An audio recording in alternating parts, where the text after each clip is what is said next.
ချံပေါ်တဲ့တထေသားတစ်ယောက်ပေါ့နောက်အရက်ကြိုက်တဲ့အတွက်ကြောင့်ဆွေတွေမျိုးတွေစီးတဲ့ဥစ္စာတွေကိုစွန့်ပြီးတော့လမ်းဘေးမှာကိုယ်ကိုယ်ရမယ်တည်ခဲ့ရဘူးတဲ့ဒါကြောင့်ယတ္တတဏ္ဍရှာရဲ့အလိုကိုမလိုက်သင့်ဘူးလို့ကာလဟတ္ထိကတရားချတာအဲ့လိုပြောတဲ့အခါကျတော့ပြမတတ်ကမင်းမအဲ့လိုပြောတတ်တာမဟုတ်ဘူးငါလည်းပြောတတ်တယ်ဆိုတဲ့သဘောမျိုးနဲ့နောက်ထပ်သူကလည်းပဲအဖြစ်ပြက်လေးတစ်ခုထပ်ပြောတယ်အဲ့ဒါကဘာလဲဆိုတော့စောစောကပြောခဲ့တဲ့တေးသွားတဲ့ကလေးရဲ့ဖေးသူဇာတာတကြွယ်ပေါ့နောက်တော့ယတိတွေကပြန်လာအဲ့တော့ယတိတွေနေတဲ့ကျောင်းကိုသူကသွားပြီးတော့အိတ်တာအိတ်တဲ့အခါကျတော့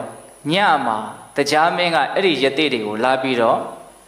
ရှိခိုးတယ်တဲ့အဲ့တော့တရားမင်းရဲ့နောက်ကနေနတ်သမီးတွေပါလာတယ်လို့ဆိုတယ်အဲ့ဒါကိုကျောင်းရဲ့အတွင်းထဲကနေပြီးတော့ကပ်ပေါက်ကြားကနေအယောင်ထွက်နေတာကိုကျောင်းမှာလိုက်ပြီးတော့အိတ်တဲ့အဲ့ဒီတကြွယ်ကချောင်းပြီးတော့ကြည့်တယ်အနတ်သမီးတွေကိုလည်းမြင်ရောအဲ့ဒီနတ်သမီးတွေရဲ့ပုံမှာဆွဲလန်းတယ်အိမ်လဲရောက်ပြီလဲဆိုရောနတ်သမီးပေးကြည့်ပြီးတောင်းတယ်တဲ့အိမ်မှာရှိတဲ့အမျိုးသမီးတွေကိုတစားဆင်းပြီးတော့ပြတယ်ဒါနတ်သမီးမဟုတ်ဘူးဒါဘလူးမတွေလို့ပြောတယ်တဲ့ဟောဒီလိုနဲ့လူရင်းလှည့်ရင်းနဲ့ပဲနတ်သမီးအာယုံကိုမြင်မိတဲ့အတွက်ကြောင့်မရလို့အဲ့ဒီသူဇာတတထေဟာအသက်ဆုံးရဘူးတဲ့ဒါကြောင့်ငါလည်းပဲလူသားမစားရင်သေခြင်းသေသွားနိုင်တယ်မရှောင်နိုင်ဘူးပေါ့အဲ့လိုပြောတဲ့အခါကျတော့ကာလဟတ္ထိကနောက်ထပ်ပုံတစ်ခုထုတ်ပြန်တယ်သူ့ရဲ့ရှင်မင်းကိုနှမျောလို့ပေါ့နော်ဟင်းသာကိုတောင်းဇတ်တူသားကိုစားလို့ပျက်စီးရတယ်ဆိုတဲ့ဇတ်တစ်ခုရှိတယ်အဲ့ဒါလည်းပေးတယ်လို့ကြားဦးမယ်ထင်ပါတယ်နော်ပင်ကိုကြီးကတလလျင်ဒီကူပေါက်ကိုຫນွေကျိုးလောက်ရှိတဲ့နတုခန္ဓာကိုယ်ကထွက်တဲ့အမြင်နဲ့ရှစ်ပတ်ထားတာအောက်ကဟင်းသာတွေကမိုးလေးလားဒီထဲမှာတလေးစပယ်နှံကိုချီးပြီးတော့နေကြတာအဲ့ဒီဟာကိုဖောက်ပြီးတော့ထွက်ရတာတစ်နှစ်မှာတော့မိုးက4လနဲ့မဟုတ်ဘဲနဲ့9လလောက်ရွာနေတဲ့ခါကျသူတို့မထွက်နိုင်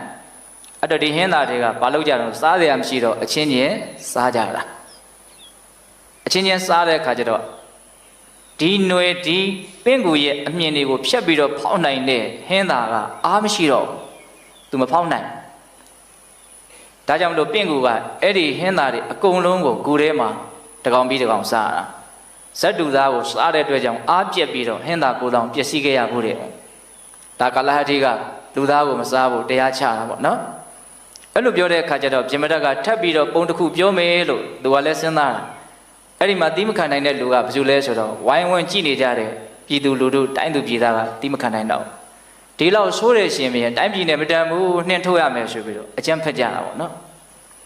အဲ့ဒီကြတော့သူကလည်းပဲကြောက်သလားဆိုတော့မကြောက်ဘူးနော်ဂိုင်းနဲ့မင်းတို့တိုင်းပြည်ကိုမနေရဘူးဆိုရင်လည်းငါထွက်ပါမယ်ဒါပေမဲ့ငါ့ကိုတန်လျက်တစ်ချောင်းရဲ့အိုးတစ်လုံးရဲ့ငါရဲ့စားတော်ကဖြစ်တဲ့ယတ္တကရဲ့တော့ပေးလိုက်များများမတောင်းဘူးနော်တန်လျက်ရဲ့အိုးရဲ့စားတော်ကယတ္တကရဲ့အဲ့ဒီသုံးခုယူပြီးတော့ထွက်သွားတာအဲ့ဒါယတ္တကလူကိုရှားရတယ်တောထဲမှာနေတာသူ့အခြေအနေလေးကခက်ဆန်းဆန်းပဲဟုတ်လားနောက်တော့တနေ့တော့ယတ္တကကအစာရှာမရခဲ့ဘူးလူရှာမရခဲ့ဘူးဆိုတော့ပင်မင်းမြတ်ဒီနေ့တော့တယောက်မှမရခဲ့ဘူးမရလည်းကိစ္စမရှိပါဘူးကွာအိုးသာတဲပါလို့ပြောတဲ့အဲ့ဒီယတ္တကကိုပဲတတ်မှာနော်ယတ္တကဟာသူ့ကိုချက်ပြုတ်မဲ့အိုးကိုသူကိုယ်တိုင်တဲခဲ့ရတယ်အဲ့ဒါအိုးလဲတဲပြီးပြီဆိုအဲ့ဒီယတ္တကကိုတတ်ပြီးတော့စားတာအဲ့ဒီအချိန်ကစပြီးတော့သူစားဖို့သားကိုသူကိုယ်တိုင်ရှားရတယ်ဒီလိုနဲ့အချိန်ကာလကြာလာတဲ့ခါကျတော့ဘာဖြစ်လာလဲဆိုတော့နော်ပုံနာတယောက်ကိုသူလိုက်ပြီးတော့ဖမ်းတာသူရဲ့တောထဲကဖြတ်တဲ့ပုံနာတယောက်ကိုလိုက်ဖမ်းတာအဲ့ဒီပုံနာကဒီတောထဲမှာဒီဘောဓိတာရတောင်းကျမ်းတယ်ဆိုတာကိုသိလို့လူအများကြီးကိုပတ်စံပေးပြီးတော့ငှားလာတာအဆောင်ရှောက်လုပ်ဖို့ပေါ့ဒါ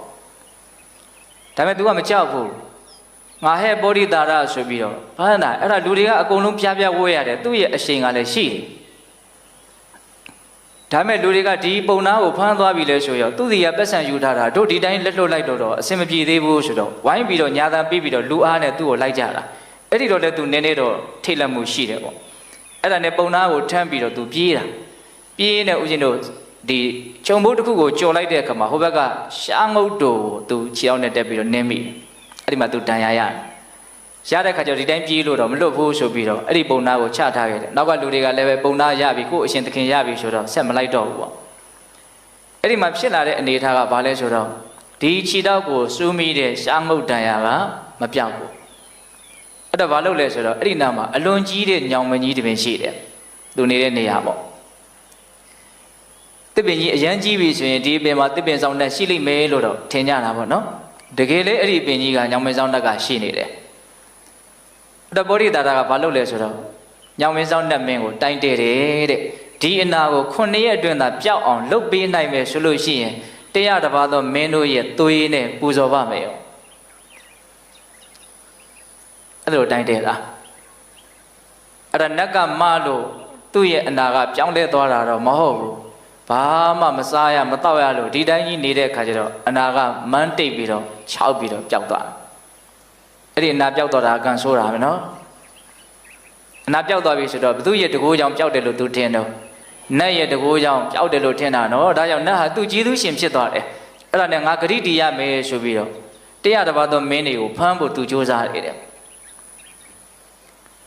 ဖြစ်ချင်တော့ဗာလဲဆိုတော့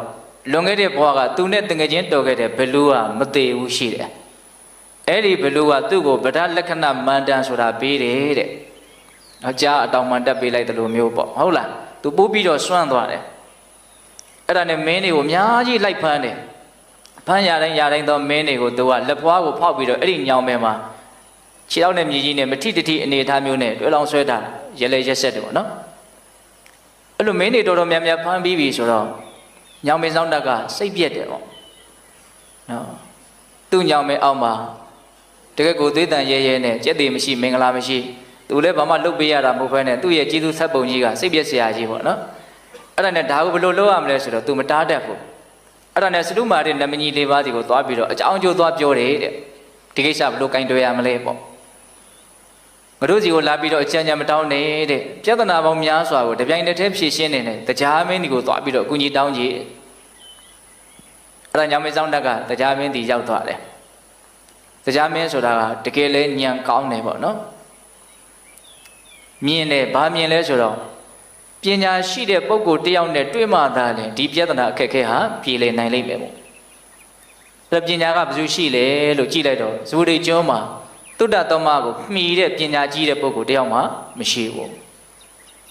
ဒါကြောင့်မလို့ညောင်မင်းဆောင်တက်ကိုအကြံပေးတယ်မင်းအဲ့ဒီဗောဓိတာရကိုထင်ပြပြီးတော့ရှေ့ကနေပြေးတွေ့ပြီဆိုလို့ရှိရင်မကျေနပ်တဲ့အကြောင်းပြောဘာလို့မကျေနပ်လဲလို့မေးလို့ရှိရင်ပုံတော်ကရောမင်းတွေကိုဖမ်းလာပြီးတော့လာပူဆိုတယ်တကယ်မင်းကိုကြတော့မဖမ်းဘူးဒါကြောင့်တုဒ္ဒသမမပါလို့ငါမကျေနပ်နိုင်ဘူးလို့မင်းပြောလိုက်အဲ့ဒါဆိုရင် तू ဟာတုဒ္ဒသမကိုရအောင်ဖမ်းလိုက်မယ်အဲ့ဒီတုဒ္ဒသမမင်းပညာရှိရောက်လာပြီဆိုရင်ဒီပြဿနာကိုသူရှင်းလိုက်မယ်ပညာရှိကိုယုံကြည်ရနော်ဟုတ်လားအဲ့လိုပြောတဲ့အခါကျတော့ညောင်မင်းဆောင်တက်ကအဲ့ဒီဗောဓိတာရမြင်အောင်ယဟန်အသွင်ပြတယ်လို့ဆိုတယ်တော့ယဟန်ဆိုတာလည်းမင်းတစ်မျိုးပဲဆိုတော့တတ်ဖို့လိုက်တယ်ဒီဗောဓိတာရ